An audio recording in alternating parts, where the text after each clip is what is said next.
السلام علیکم سامعین، 14 شوال المکرم اور 24 اپریل ہے۔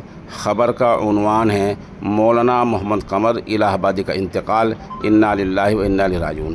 بتا دیں یہ ایک دوسرے مولانا قمر صاحب الہ آبادی ہیں جو سلسلہ تھانوی سے حضرت مولانا مسیح اللہ خان شیروانی رحمۃ اللہ علیہ کے خلیفہ مجاز ہیں۔ ایک دوسرے حضرت مولانا قمر الزمان الہ آبادی ہیں، وہ دوسرے ہیں، وہ الحمدللہ باقاعدہ حیات ہیں۔ تو بہرحال مولانا محمد قمر الہ آبادی کا تقریباً 84 برس کی عمر میں انتقال ہو گیا ہے۔ ان کے گھرانے سے محمد اویس ہمارے رابطے میں ہیں۔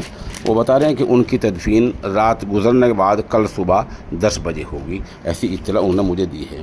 اس حادثے فاجعہ پر ان کے علاقے میں خلفاء ہیں، یہاں مولانا محمد الیاس صاحب ہیں اور دوسرے لوگ ہیں، انہوں نے گہرہ رنج و الم کا اظہار کیا ہے۔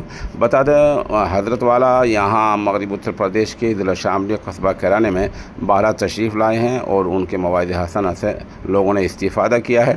اور یہاں ان کے خلفاء میں حضرت مولانا مقصود صاحب رحمۃ اللہ علیہ جیسے بڑے عالم تھے، ادھر حضرت ابھی بھی باقاعدہ حیات ہیں، مولانا اسرائیل نعمانی، مولانا الیاس اور دوسرے لوگ موجود ہیں۔